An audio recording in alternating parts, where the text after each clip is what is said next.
സത്യം പറഞ്ഞാൽ ഞാൻ ഒട്ടും പ്രതീക്ഷിക്കാത്തൊരു റെസ്പോൺസാണ് എൻ്റെ ഇൻബോക്സിൽ ഞാൻ കണ്ടത്. എങ്ങനെയാണ് ജോബ് കിട്ടിയത്, നാട്ടിൽ നിന്ന് അപ്ലൈ ചെയ്ത ജോബ് കിട്ടുമോ, 2 മാസം കൊണ്ട് ജോബ് കിട്ടുമോ, നാട്ടിൽ എക്സ്പീരിയൻസ് മതിയോ, ഏത് പ്ലാറ്റ്ഫോമിലാണ് അപ്ലൈ ചെയ്തത്, ഇതിനെക്കുറിച്ച് കുറേ അധികം വീഡിയോസ് ഞാൻ ചെയ്തിട്ടുണ്ടെങ്കിലും പുതിയതായിട്ട് വന്ന ആൾക്കാർ പിന്നെയും ഇത് ചോദിക്കുന്നുണ്ട്.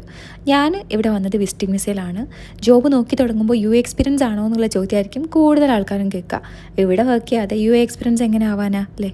I mostly applied through indeed and I got job through 10K അടിച്ചാൽ കേക്ക് വാങ്ങിത്തണമെന്ന് ഞാൻ ഷാദിനോട് ആദ്യം പറഞ്ഞിട്ടുള്ളായിരുന്നു കേട്ടോ. സോ ഇന്ന് നമ്മൾ 10K അടിച്ചിട്ടുണ്ടായി. സോ അതിൻ്റെ ബാഗായിട്ട് സെലിബ്രേറ്റ് ചെയ്യണമെന്ന് പറഞ്ഞിട്ട് ആ കേക്ക് വാങ്ങിത്തരാണ്ടിട്ട് രാത്രി 12 മണിക്ക് നെസ്റ്റോയിൽ പോയ സീൻസാണ് കേട്ടോ ഇത് കണ്ടത്. മന്ദൻ്റെ ആയതുകൊണ്ട് തന്നെ കയ്യിലുള്ളതൊക്കെ നുള്ളിപ്പെറുക്കി ഒരു കേക്കിനുള്ള പൈസ മാത്രമേ ഉണ്ടായിരുന്നുള്ളൂ. അപ്പോൾ കേക്ക് മാത്രം വാങ്ങിയിട്ട് ഞങ്ങൾ അവിടെ നിന്ന് ഇറങ്ങി. ഞങ്ങൾ വാങ്ങിയത് ഒരു ഹണി കേക്ക് ആയിരുന്നു. അങ്ങനെ നമ്മളത് റൂമിൽ കൊണ്ടുപോയിട്ട് ഒരു 12:30 ആയപ്പോൾ നമ്മളത് കട്ട് ചെയ്തു. ബർത്ത്ഡേ സെലിബ്രേഷൻ പോലെ ആയിരുന്നു ആക്ച്വലി നടന്നത്. അങ്ങനെ നമ്മൾ 10K സെലിബ്രേറ്റ് ചെയ്തിട്ടുണ്ട്. അപ്പോൾ എല്ലാവരും ഹാപ്പി അല്ലേ? നിങ്ങൾക്കൊക്കെ വേണ്ടിയിട്ട് കേക്ക് ഞാൻ കട്ട് വെച്ചിട്ടുണ്ട്. 10K അല്ലേ 100K ഒന്നും അല്ലല്ലോ എന്ന് ഞാനും ചോദിക്കേണ്ട. സന്തോഷിക്കാൻ എന്തെങ്കിലുമൊക്കെ കാര്യങ്ങൾ വേണ്ടേ?